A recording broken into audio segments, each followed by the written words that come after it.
자리에 앉으시기 바랍니다. 오늘은 마가복음 4장 35절에서 41절의 말씀으로 빛나고 있는 항구여라는 제목으로 말씀을 나누고자 합니다. 오늘 우리 주님께서는 여러 가지 비유를 말씀하신 후에 겨자씨의 비유, 그 다음에 길가에 말씀을 뿌리는 비유, 그 다음에 또한 그 다음에 주님께서 오시는 그 비유를 함께 하나님의 나라의 비유를 전하시면서 그 다음에 이 중에 그 다음에 하신 말씀 다 하시고 그 비유의 말씀을 제자들과 다른 무리들에게 말씀을 하시고 그리고 주님께서 오늘 이 갈릴리 호수를 건너가는 장면에서 이 장면에서 주님께서는 그 배에서 잠을 주무시고 계시는데 바람과 광풍이 불어서 배를 흔들게 하고 배 안으로 물이 가득하게 되어져서 제자들은 마음이 급하여지고 생각이 급하여지고 죽게 된 것을 생각하면서 이제 고함을 지르고 큰 난리가 난 거죠. 그러나 주님은 그 배에서 주무시고 계시는데 제자들이 예수님을 깨웁니다. 예수님, 우리가 죽게 되었습니다. 우리를 살려주십시오라고 주님을 깨웁니다. 그래서 주님께서 일어나셔서 바람과 바다를 잔잔하게 하십니다. 그리고 제자들이 이르시기를 어찌하여 너희는 믿음이 없느냐. 주님께서 오늘 우리에게 하시는 말씀이라는 것입니다. 성경은 제시된 언어입니다.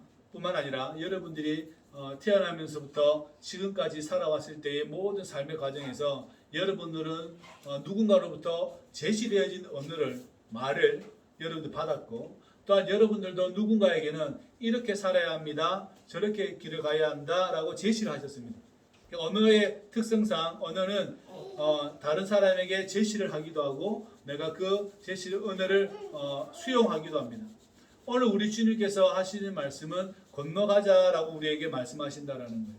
이 갈릴리 호수를 모든 비유를 말씀하시고 씨 뿌리는 비유와 겨자씨 비유와 하나님 나라의 비유를 전하시고 건너가자라고 말씀하시는 거예요. 이 배를 타고 건너가자라고 우리에게 제시하신다라는 거예요. 그래서 그 말씀을 듣고 주님과 제자들은 주님의 제자들은 그 배를 타고 함께 길을 건너 바다를 호수를 건너가게 되는 것이죠. 모든 인간은 한 번은 건너가야 합니다. 다시 말하면 한 번은 하나님을 만나야 합니다. 어떤 상태로 만날 것인가가 제일 중요하다라는 것이 오늘 주님께서는 우리에게 주시는 본질적인 내용은 하나님을 누군가를 한 번은 만날 텐데 어떤 상태로 만날 것인가, 그리스도인의 상태로 만날 것인가 아니면 다른 것으로 만날 것인가라고 우리에게 보여주는 단적인 면이에요. 그래서 예수님께서는 우리에게 제시하시기를 뭐라고 하시냐면 나와 함께 건너가자라고 표현하시는 거예요. 그러니까 나와 함께 하나님을 만나자라는 거예요. 나와 함께 하나님을 만나자. 여러분 일반적인 세상 사람들은 어떻게 합니까? 일반적인 사람들의 여러분들에게 제시되어진 언어들이나 여러 가지들은 인간적인 것들, 율법적인 것들, 도덕적인 것들, 때로는 분노와 때로는 욕망의 표출들을 저와 여러분들에게 제시합니다. 그죠? 저와 여러분들에게 말을 하기를 그렇게 말을 한다라는 거예요. 그래서 우리는 그것이 마치 맞는 듯이 도덕적이고 윤리적이고 바르게 살게 하는 것과 그 다음 나를 부하게 하는 것과 또한 나의 삶을 이렇게 빛나게 하는 모든 것들이 나의 많은 선인들로부터 받았지만 그것을 가지고는 하나님께 갈 수가 없는 노릇이죠. 그것을 가지고 하나님 앞에 나아가서 펼쳐놓을 수 있는 게 없다라는 겁니다. 그리스도교는 그걸 말하고 있는 거죠. 우리가 누군가에서 아버지에게 받았든 누구 선생에게 받았든 유명한 분에게 받았든 그 언어들은 내가 그 사람을 가지고 하나님 앞에 나아가 봐야 그것은 소용이 없다라는 뜻입니다. 그래서 오늘 우리 주님께서 말씀하시기를 나와 함께 건너가자라고 말을 합니다. 다시 말하면 나와 함께 하나님을 만나자라고 우리에게 말씀을 하고 있다라는 것이죠. 그래서 우리가 저편으로 건너갈 때 우리에게도 가장 중요한 분이 누구입니까? 라고 우리는 질문을 할 수밖에 없는 거죠. 저와 여러분의 인생 가운데에 우리 삶 가운데에 가장 중요한 분이 누구입니까? 저희 가장 중요한 분이 누구입니까? 와이프입니까? 아들입니까? 아니죠. 윤별입니까? 아니잖아요. 누구입니까? 예수님이시죠. 그 예수님을 통하지 않고는 하나님을 만날 방법이 없다라는 겁니다. 다시 말하면 우리가 가지고 있는 조건을 내가 배웠던 책에서 배웠던 TV에서 배웠던 무슨 박사가 어떤 이야기 했던 간에 내가 제시받았던 그 내용을 가지고 갈 수가 없다라는 얘기. 그것이 무용지물이다라고 우리에게 말씀하고 있다라는 겁니다. 그래서 우리가 하나님께 나아갈 때에 가장 필요한 분이 누구인가 하는 것은 우리는 그 예수님 그리스도라는 사실을 우리는 알고 있어야 하고 그것은 우리가 충분히 믿음으로 고백하고 있어야 된다라는 것이죠. 예수는 우리에게 뭘 주십니까? 오늘 말씀하는 것처럼 화합하게 합니다. 고린도후서 5장의 말씀처럼 우리가 화합을 받은 자로서 다른 사람과 화합하는 삶으로 살아가게 하게 하시고 우리가 용서를 받은 것처럼 다른 사람에게 용서를 하도록 살아가게 하시고 다른 사람의 다른 사람이 잘 되는 것이 배합하는 시기의 질투가 아니라 다른 사람이 정말 잘 된다면 진정으로 축하해주고 기뻐하는 사람으로 하나님께 예수님은 그렇게 우리에게 언어를 제시해 줍니다. 그게 하나님의 나라가 아니냐, 그것이 성령 안에서 누리는 평화가 아니냐라고 우리에게 말씀해 주고 있다라는 사실입니다. 여러분, 그래서 나에게 제시된 언어와 내가 제시하는 모든 상황 가운데 중심에는 언어에는 예수가 있어야 된다라는 거예요. 여러분이 누군가에게 좋은 정보를 듣고 좋은 의학 정보든지 무엇이든지 들을지라도 그 중심 안에는 예수가 있어야 된다라는 거예요. 또한 여러분이 누군가에게 착하게 살아야 된다라고 이야기할 때, 너희는 법을 잘 지키고 살아야 한다라고 이야기할 때 그 중심에는 예수님이 있어야 된다라는 거예요. 너 왜 공부하니? 라고 이야기할 때 그 공부 중심에는 뭐가 있어야 돼요? 예수님이 있어야 된다라는 거예요. 너는 왜 이걸 하니? 라고 할 때 너 왜 목동도에 공방을 하니? 라고 물어보면 그 중심에는 뭐예요? 예수님이 있어야 돼요. 그대는 왜 노란 차를 끌고 다니는가? 라고 이야기할 때는 예수님이 있어야 돼요. 그대는 왜 청소를 하며 이런 일을 하고 있는가? 라고 할 때 여러분의 중심 안에는 뭐가 있어야 합니까? 예수님이 있어야 합니다. 무엇이든지 예수가 있어야 돼요. 왜냐하면 사는 환경이 다 다르기 때문에 그렇습니다. 그래서 저와 여러분들에게 오늘 우리 예수님은 무엇을 제시하냐면 나와 함께 건너가자는 거예요. 예수님이 자 너희들 가. 물론 한 번 하시긴 하시는데요. 제자들이 건너가다 광풍이 일죠. 예수님 물 위로 걸어오십니다. 오늘 이 예수님께서 하신 말은 이 험한 바다를 건너갈 때에 이 여정을 건너갈 때에 가장 필요한 게 무엇인가라고 질문을 해오시는데 그것은 나와 함께 이 호수를 바다를 건너가는 것입니다. 그래서 우리 삶의 중심에 예수가 있어야 합니다. 여러분의 말하는 언어의 가장 중심은 예수가 있어야 합니다. 어떠한 상황이든지 간에 예수가 있어야 합니다.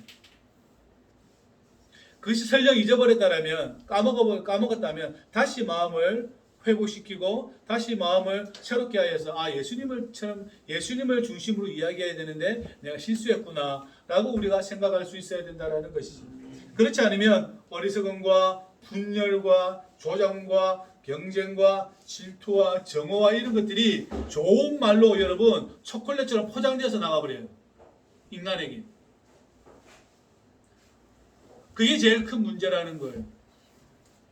사랑과 화합과 용서와 이러한 것들이 제공되어져야 하는데 여러분들 입으로 제시되어져야 하는데 이것이 겉으로는 번지르르하게 되어 있는데 안에는 분노와 시기와 질투와 속임수와 거짓과 분열과 이러한 것들을 잔뜩 해놓고 그 겉에는 뭘 만들어요? 초콜릿처럼 살짝 담가놓은 거예요. 도금하듯이. 언어는 도금한다고 되는 게 아닙니다, 여러분. 그 언어를 도금한다는 말이 무슨 말인지 아시죠? 안에는 쇠인데 밖에는 뭐예요? 금물에 집었다 빼놓은 걸 도금이라고 그래요. 그죠? 정금과 같이 100% 99.9%가 금이어야 되는데 사람들은 속임수 하기 위해서 어떻게 하죠? 금에다가 살짝 집었다 빼놓으면 겉에는 번지르르한 금인데 속으로는 썩어 있는 거죠. 우리의 삶도 마찬가지입니다. 내가 예수 중심으로 내 삶을 꾸려내지 않으면 마치 금으로 도금한 것처럼 보여요. 겉보기에는 번지르르하게 좋아 보이나 그 안으로는 썩어 있다는 겁니다. 오늘 우리 예수님은 명확하게 그것을 보여주고 계시는 장면이에요. 그래서 우리가 쓰는 언어도 순금된, 정금된, 단련된, 재금된 그 언어를 써야 합니다. 그 중심에 무엇이 있냐면 예수가 있어야 된다는 거예요. 그것이 거칠고 투박하더라도 오히려 그것이 저와 여러분들의 인격을 높이는데 하나님의 성품을 더 높이는데 아주 중요한 요소라는 거예요. 그런데 오늘날 크리스찬들이 저와 여러분도 마찬가지겠지만 자꾸 도구면된 형태로 아름답게 포장된 것으로 자꾸 삶을 살아가려고 합니다. 과연 그것이 저와 여러분들에게 도움이 됩니까? 도움이 될 수는 있죠. 이 세상 살아가는데. 근데 거기에 예수가 빠졌으니 여러분 어떤 일이 벌어지겠습니까? 하나님을 만나도 소용이 없다라는 것을 결론이 나버리는 겁니다. 오늘 배를 타고 갑니다. 예수님은 주무시고 계십니다. 고물에서. 고물이 이렇게 밧줄 빙빙빙 감겨놓은 그런 것을 고물이라 그런다 그러더라고요. 주무시고 계십니다. 광풍이 치고 비바람이 붑니다. 왜 물이 들어옵니다. 그래서 어부들은 직감합니다. 위험하다는 것을 알고 있죠. 위험하다는 사실을 알고 있어요. 그래서 지금 뭐라고 이야기하냐면 우리가 죽게 되었다라는 겁니다. 여러분 인생 살아가면서 광풍이 어느 때 불어올지 아무도 모릅니다. 그래서 많은 사람들은 인생을 고통으로 보고 동양이든 서양이든 할 것 없이 여기에 책을 가장 많이 썼어요. 인생을 설명하는 데에 고통에 대한 책을 가장 많이 썼어요. 왜냐하면 이게 해결이 돼야 되거든요. 동양이고 서양이고 막론하고 고통에 대한 게 엄청 많아요. 왜냐하면 이게 가장 큰 시급한 문제이거든요. 그러니까 이 고통을 덮으려고 뭘 발견합니까? 종교를 발달시켜요. 윤리를 발달시키고 그걸 발달시킵니다. 그래서 사서삼경이 나오는 거죠. 다 나오는 거예요, 여러분. 불경이 다 나오는 거예요. 왜 그렇습니까? 인간이 당하는 고통을 미화하거나 아니면 포장을 시켜야 얘네들이 말을 들을 거 아니에요. 내가 군주예요. 왕이에요. 제가 왕입니다. 여러분들은 노예예요. 그럼 여러분들 인생은 한 번만 생각해도 인생이 왜 우리가 99명이 저 한 명을 먹여 살리지? 한 번만 생각하면 무슨 일이 벌어집니까? 99명이 왜 저 한 놈을 우리가 먹여 살리지? 한 번만 생각하면 어떤 일이 벌어집니까? 쿠데타 일어나는 거죠. 그러니까 왕은 여러분들 뭘 제공해요? 신하와 왕은 예의를 차려야 한다. 이렇게 가는 거예요. 맞죠? 그죠? 그러니까 그거에 끄떡끄떡 하는 거예요. 윤리와 도덕과 이러한 것들을 여러분들 제공하는 거예요. 종교로. 그죠? 그래서 포장을 시키든지 미화시키든지 아니다라고 이야기를 해놓고 여러분들의 도덕적인 의무와 윤리적인 의무를 다 집어쓰어서 여러분들에게 하는 거예요. 그래서 여러분들은 거기에 맞게 졸졸졸 따라가다가 인생을 마치게 되는 거죠. 통치자들은 그렇게 통치하다가 세상을 살다 가게 되는 것이. 그러니까 이 고통에 대한 부분을 해석하고 하기 위해서 수많은 사람들이 글을 짓습니다. 그런데 오늘 우리 예수님은 이 고통 가운데 한가운데에서 예수님은 뭐라고 말씀하시냐면 내가 있지 않냐라고 이야기하는 거예요. 내가 너희들 가운데 있지 않느냐라고 이야기합니다. 그러니까 제자들은 우리 안에 예수님이 계시다라는 사실을 깨닫는 거예요. 그러니까 인간 안에 예수님이 계시다는 사실을 깨닫는 순간 고통의 문제가 사라집니다. 우리 삶의 고통의 문제가 사라지는 것이에요. 여러분 광풍이 불거나 인생 가운데 여러 가지 환난과 시험이 오거나 비바람이 칠 때 배에 물이 가득하게 될 때 여러분 사람은 당혹합니다. 그 당혹함은 감출 수가 없어요. 엄청난 것이죠. 그래서 피하고 싶거나 탈출하고 싶거나 피하고 싶거나 사라지고 싶거나 장소를 바꾸고 싶거나 그죠? 정신적인 혼란이 오기 시작합니다. 그 인간의 모습이죠. 예를 들면 가장 여러분들 처음에 가장 처음 당하는 인간의 당황감은 무엇인 줄 아십니까? 태어나서 엄마 아빠한테 거절당하는 아이. 그 아이가 제일 처음 인생의 당혹감을 맛봅니다. 당혹감 맛보요. 엄마 아빠 했는데 아니야 라고 하면 무시되어져 버리면 저 아이는 말을 표현을 못하지만 무시되어지는 거예요. 기저귀를 가는 것도 마찬가지고 배가 고플 때도 마찬가지고 요구했는데 그 요구가 들어지지 않으면 아이가 당혹감을 감추지 못합니다. 단지 표현하지 못하기 때문에 울어버리는 거예요. 표현할 수 없으니까 울어버리는 상황이 되는 것이. 믿었던 이에게 배신당하고 짝사랑하는 사람에게 배신당하고 어쨌든 이랬든 저랬든 모든 영화에 보면 결혼하려 그러는데 다시 다른 사람과 여자가 막 결혼식에서 도망가는 그러한 영화도 있기도 하지만 인생에게 여러 가지 당혹감이 밀려오기 시작합니다. 그때에 우리가 본질적으로 이것을 벗어날 수 있는 넘어갈 수 있는 길은 무엇입니까? 라고 물어보면 우리 안에 그리스도가 계신다라는 사실을 잊지 않아야 된다라는 것입니다. 만나게 되는 거예요. 자, 이 제자들이 예수님의 부활을 경험하고 이거와 똑같은 상황에 직면합니다. 어떤 직면입니까? 순교자로서의 삶에 직면합니다. 지금 배를 타고 가다가 흔들려가지고 비바람이 쳐서 배에 물이 가득하게 됩니다. 죽기 일부 직전이에요. 자, 이때 예수님이 그 안에 계셨습니다. 그죠? 그 안에 계셨어요. 그래서 계셨는데 우리가 죽게 되었습니다라고 주님을 흔들고 깨우고 난리가 났습니다. 이랬던 사람들이 오히려 예수님의 부활을 경험하고 성령을 경험하면서 인도하심을 받으면서 이분들이 곳곳에서 여러 나라에 가서 하나님을 증언할 때에 똑같은 상황에 단두대에 자기의 목이 올라갑니다. 자, 이럴 때 이분들이 살려주십시오 합니까? 아니면 당신을 찬양합니다 라고 말을 남겼을까요? 왜 달라졌죠? 상황은 똑같은데 그때도 죽게 되었고 지금도 죽게 되었는데 그 중심에 누가 있었다라는 겁니까? 예수님이 있었다라는 거예요. 당혹스럽지 않은가요? 그때는 예수님 살려주셨잖아요. 지금 단두대에 내 목이 올라가서 지금 칼이 내려오기 일보 직전인데도 불구하고 살려달라고 애원하지 않아요. 살려달라고 구걸하지 않아요. 오히려 감사하다라고 이야기합니다. 그 내용이 무엇입니까? 그 안에 비로소 예수가 살고 있다라는 거예요. 그래서 당혹감마저도 어떻게 해요? 선함으로 바뀌어버립니다. 그 당혹감이 선함으로 바뀌어버려요. 혹시 여기 계시는 시니어 여러분들에게 말씀드리지만 아이들을 거절한다고 해서 아이들 상처 안 받습니다. 오히려 그러한 것으로 정확하게 잘라주는 것이 이 아이들을 성장시키는 일들입니다. 이 아이들을 성장시키게 하는 것은 여러분들의 사랑으로 이 아이들에게 정확한 것을 이야기해 주는 것입니다. 신앙에 대해서, 삶의 태도에 대해서, 어떠한 자리에서든지. 그죠? 그것이 아주 필요합니다. 사랑을 받지 못하는 자들이 제일 어려워하는 것 중에 하나가 다 해줘야 될 것 같아요. 그것이 오류입니다. 절대 그러한 행위를 하지 마십시오.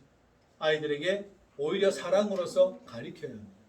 사랑으로서 매를 들어야 하고 사랑으로서 무엇이 그 규칙이고 어떻게 해야 되는지를 가르쳐 주어야 합니다. 그 거절을 배워야 합니다. 이 아이들은. 그렇게 되어져야 합니다. 하나님께서 예수 그리스도를 살려주심으로 말미암아 그를 따르는 제자들은 예수를 부활을 경험하지 못했을 때에는 예수님 살려주십시오 라고 이야기를 했습니다. 그래서 예수님은 그 모든 것들 가운데 문제를 해결해 주셨습니다. 그런데 예수님을 부활을 알고 그 생천하신 주님과 성령 강림을 경험하고 이들은 오히려 죽게 되는 장소로 자기 자신의 삶을 이끌어 갑니다. 자꾸 그쪽으로 밀어붙이는 것이죠. 그때에는 살려달라고 하지 않고 오히려 주님께 영광 감사합니다라고 그들의 삶을 고백했다라는 것입니다. 저와 여러분들이 항상 우리 안에 계시는 주를 바라볼 수 있기를 주의 이름으로 부탁을 드립니다. 살아계시는 분이 여러분 안에 있다는 것과 또 오늘도 성만찬을 통해 여러분 자신에게 들어가신 하나님을 경험할 수 있기를 주의 이름으로 부탁을 드립니다. 건너갈 수 있는 유일한 길이라면 또한 빛나고 있는 유일한 길이라면 그곳이 가장 안전한 항구라면 우리는 예수 그리스도와 함께 그와 함께 항해를 해야 된다는 사실을 반드시 잊지 말기를 바랍니다. 그것을 시작하지 않은 이에게는 불행이지만 그것을 이미 자신의 항구로부터 떠나서 이제는 하나님이 계시는 그 안전한 곳으로 들어가기를 원한다면 여러분 그 과정 중에 우리 모두가 서 있는데 살기를 원한다면 바로 그 유일한 분이 예수 그리스도라는 사실, 우리 안에 그분이 계신다는 사실을 잊지 않기를 바랍니다. 나의 욕망과 나의 생각과 나의 모든 것을 투사시켜서 그분을 모시는 게 아니라 그분 스스로가 우리 안에서 내적으로 활동하시고 우리 안에서 인도하시는 그것을 우리가 받아들일 수 있기를 주의 이름으로 부탁을 드립니다. 그리고 모든 것을 버리고 갈 수 있는 그러한 인생이 되기를 주의 이름으로 축복합니다. 내 안에 그리스도가 계시지 않는다면 우리의 희망은 없어요. 그래서 여러분, 하나님이 우리를 정말 당혹하게 한 것 중에 하나가 뭔 줄 아십니까? 우리 안에 그리스도를 심어 놓으셨다는 거예요. 하나님이 우리 안에 그리스도를 심어 놓으셨다는 거예요. 여기에 사람들은, 우리들은 당혹감을 감추지 못해야 합니다. 아이고야, 나에게도 이런 게 있다니. 나 이런 질그릇 같은 나에게도 하나님의 그 보배가 들어와 있다니. 화들짝 놀라게 되어지는 것이지. 그것이 우리 안에 있어야 된다는 거예요. 그래야 우리가 예수를 알고 예수를 중심으로 모시며 살아갈 수 있다라는 것입니다. 오늘 주님께서는 꾸짖으십니다. 잠잠해라, 고요해라. 하나님은 우리 안에서 말씀합니다. 잠잠해라, 고요해라 라고 말합니다. 소용돌이 치고 있는 모든 우리 인생의 모든 것으로부터 잠잠해라, 고요해라 라고 말씀을 하고 있습니다. 여러분이 문득 생각이 나거든 그 말을 멈추십시오. 그리고 생각하십시오. 오늘 하나님께서, 예수님께서 말씀하시듯이 나의 생각과 나의 말을 다시 한번 잠잠해라, 고요해라 라는 그 말씀으로 우리를 멈추게 하시고 내 안에서 주무시고 계시는 그 예수님의 말씀이 내 안에서 움직이기를 주의 이름으로 부탁을 드립니다. 그래서 여러분, 사람들을 살다 보면 꼭 어떤 일때에 어떤 때 예수를 보는 줄 아십니까? 죽기 그 일보 직전에 예수를 봅니다. 그래서 여러분, 병원 사역이 잘 되는 거예요. 병원 중환자 사실이나 가고 이렇게 그 아주 깊은 병을 가지고 계신 분들 병동 가보십시오. 어떤 말을 해도 받아들입니다. 어떤 말을 해도. 그 불자가 가도 받아들이고요. 여기가 다 받아들입니다. 단지 활동을 안 해서 그렇지. 사람이 자기가 죽기 일보 직전에 아니면 아주 큰 결정 앞에 있을 때 무엇에 기대요? 자기 의지에 기대입니까? 아니면 하나님께 기대입니까? 하나님 찾게 돼요. 사람 죽게 되면 꼭 예수님 찾는다니까요. 죽기 일보 직전에 예수님. 그전에는요, 평안히 잘 지내다가, 평안히 잘 놀고 잘 먹고 잘 지내다가, 내 식으로 잘 살다가, 죽기 일보 직전에 누가 돼요? 하나님 만나는 거. 우리 장로님 그 경험하셨죠? 지금도 하고 계시죠? 그렇지 않아요? 맞잖아요. 여러분들도 그렇잖아요. 다 그럴걸요? 그거 빨리 벗어야 합니다. 벗어나야 합니다. 그걸 이미 종료시켜야 돼요. 여러분 삶에서 종료를 시켜 놓아야 돼요. 내가 어떠한 일이 벌어지든지 간에 내가 하나님의 나라에 내가 믿음으로 갈 수 있다는 그것을 종료시켜 놓으셔야 돼요. 그것은 여러분 이제는 더 이상 말을 안 해도 되는 상황으로 여러분 스스로 말해 놓아야 합니다. 그런데 예수님의 제자들 보십시오. 죽기 일보 직전이니까 누구를 찾아요? 예수님 찾아요. 그게 인간의 모습이에요. 한 단면입니다. 인생들이 살아간 한 단면이 죽기 일보 직전에 예수님 찾는다는 거예요. 그거 살려주면 어떻게 해요? 또 열심히 자기 인생 살다가 죽기 일보 직전에 진짜 죽어버려요. 그게 인생의 가장 큰 아이러니예요. 하나님 저를 살려주시면 살려줬잖아요. 그래갖고 또 죽기 일보 직전까지 열심히 자기 모습대로 살다가 그 다음 또 죽기 일보 직전에 딱 되잖아요. 그때 진짜 죽어본다니까. 인생 아이러니가 그렇게 돼요. 죽기 일보 직전에 한번 살려줬잖아요. 거기에서 여러분 끝내야 합니다. 그래서 끝내야 된다고. 하나님이 나를 죽기 일보 직전에 살려주셔서 나를 믿음을 가지게 하셨구나. 내 이 믿음 가지고 내가 하나님 나라 갈 때까지 찬송하며 가리라. 라고 그래서 결정을 놔버려야 하는데 사람들은 살려주면 사사기가 똑같은 그 이야기예요. 살려주면 또 죄 짓습니다. 그리고 죽기 일보 직전에 죽어버린다니까요. 문제는 거기 있어요.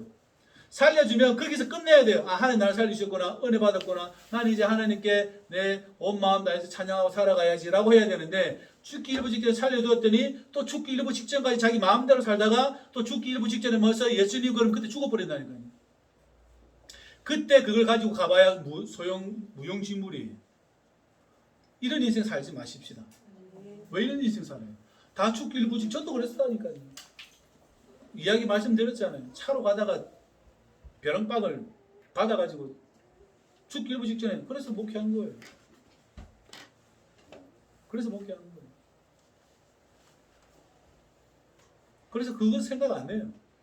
저는 그거 생각 안 해요. 여러분들도 그렇게 되기를 바라요. 우리 여기 있는 어린이들도 그 생각 잘 하시기 바랍니다. 어릴 때부터 예수님 알고 예수님 부르고 예수님을 사랑하는 아이들은 하나님이 얼마나 어떻게 영광스럽게 인도할지를 기억해야 합니다. 그렇게 되어져야 돼요.